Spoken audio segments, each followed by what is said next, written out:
আসসালামু আলাইকুম। প্রিয় সকল দিনী ভাই, সকলে ভালো আছেন? আলহামদুলিল্লাহ, আমিও ভালো আছি।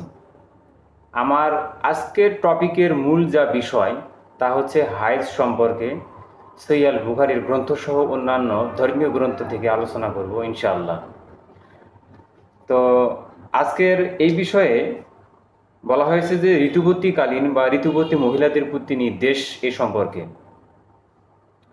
হায়েজের ইতিকথা সম্পর্কে আল্লাহ তাআলা নিজেই বলেছেন, তারা আপনার কাছে জিজ্ঞাসা করে ঋতুস্রাব সম্বন্ধে, আপনি বলুন তা অশুচি। কাজেই রক্তস্রাব অবস্থায় তোমার স্ত্রী গমন থেকে বিরত থাকো, এটা আল্লাহ নিজেই বলেছেন, এবং পবিত্র না হওয়া পর্যন্ত তাদের নিকটবর্তী হবে না। সুতরাং যখন তারা উত্তম রূপে পরিশুদ্ধ হবে তখন তোমরা তাদের কাছে ঠিক সেভাবে গমন করবে যেভাবে আল্লাহ তোমাদের আদেশ দিয়েছেন। সুতরাং আমরা বিষয়টা আরও সুন্দরভাবে তুলে ধরব ইনশাআল্লাহ, যে ঋতুবর্তীকালীন মহিলার কাছে আল্লাহ নিজে এবং আল্লাহ রাসূল সাল্লাল্লাহু আলাইহি ওয়াসাল্লাম যেটি নির্দেশ করেছেন, মানে আদেশ করেননি, নিষেধ করেছেন, যাতে করে তারা পরিপূর্ণভাবে পবিত্র হয়, এরপরে তারা তাদের স্ত্রীর সঙ্গে থাকতে পারে। এতে কোনো সন্দেহ নেই বা এতে কোনো সমস্যা নেই। আল্লাহ তওবাকারীদের ভালোবাসেন এবং যারা পবিত্র থাকে তাদেরকে ভালোবাসেন।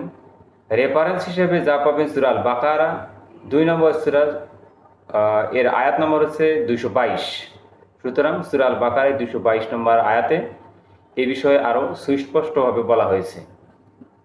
নবী সাল্লাল্লাহু আলাইহি সাল্লাম বলেছেন, এটি এমন একটি বিষয় যা আল্লাহ তাআলা আদম কন্যাদের নির্ধারণ করে দিয়েছেন। কারো কারো মতে সর্বপ্রথম হায়েজ শুরু হয় বনি ইসরাইলি মহিলাদের। আবু আবদুল্লাহ বুখারী রাহিমাহুল্লাহ বলেন যে নবী সাল্লাল্লাহু আলাইহি সাল্লামের হাদিসের গ্রহণযোগ্য। ঋতুবর্তীকালীন আয়েশা রাদিয়াল্লাহু আনহা থেকে বর্ণিত, তিনি বলেন, আমরা হজের নির্দেশে মদিনা হতে বের হলাম। শারিফ নামক স্থানে পৌঁছার পর আমার হায়েজ আসলো। আল্লাহ রাসূল সাল্লাল্লাহু আলাইহি সাল্লাম এসে আমাকে কাঁদতে দেখলেন এবং বললেন, এ তো আল্লাহ তাআলার ওই আদম কন্যাদের জন্য নির্ধারণ করে দিয়েছেন, সুতরাং তুমি বাইতুল্লাহর তাওয়াফ ছাড়া হজের বাকি সব কাজ সম্পন্ন করতে পারো, কোনো সমস্যা নেই। আয়েশা রাদিয়াল্লাহু আনহা বলেন, আল্লাহ রাসূল সাল্লাল্লাহু আলাইহি সাল্লাম তার স্ত্রীদের পক্ষ হতে গাভী কুরবানি করলেন। এর রেফারেন্স পাবেন আরও সহিহ মুসলিমের অধ্যায় নম্বর 17, হাদিস নম্বর 1211, আধুনিক প্রকাশনী 285, ইসলামিক ফাউন্ডেশন 290।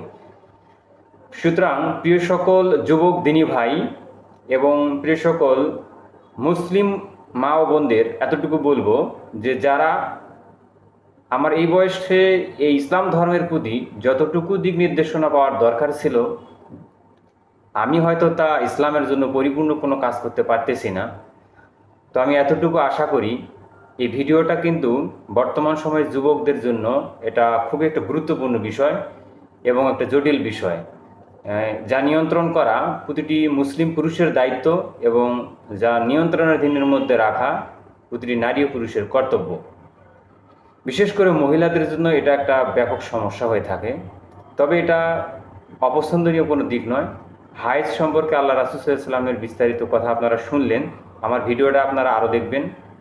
এটাতে সুন্দর করে বর্ণনা করছি এই জন্য যা মানুষ সুন্দরভাবে বুঝতে পারে এবং আল্লাহ রাসূলের আদেশগুলো পালন করতে পারে।